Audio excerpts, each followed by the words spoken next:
యొక్క కార్యక్రమాలు మీ సేవలు చేసుకోండి.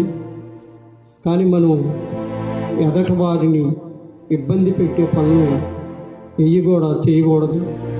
అందరం బాగుండాలా, అందరిలో మనం ఉండాలా అనే ఆలోచన ప్రతి మనిషికి ఉండాలా. మరి దైవం ఏదైనా, ముస్లిం అయినా, అల్లా అయినా, క్రైస్తవైనా, రాముడైనా, మరి దైవం అనేది ఒక్కటే. కాకపోతే ఎవరు ప్రార్థనా మందిరంలో వాడు ప్రార్థనలు చేసుకోవటం, మరి ఏ దేవునికి ఇష్టమైన వాళ్ళు ఆ దేవుని కొలించుకోవటం మన యొక్క భారతదేశ సంప్రదాయం కనుక. అయినా దైవం వేరైనా, కులం వేరైనా, మతం వేరైనా, మరి ఇవన్నీ కూడా మరి మనిషి చెప్పుకోవటానికి, కాకపోతే మనం చేయటానికి ఉపయోగపడతాయి.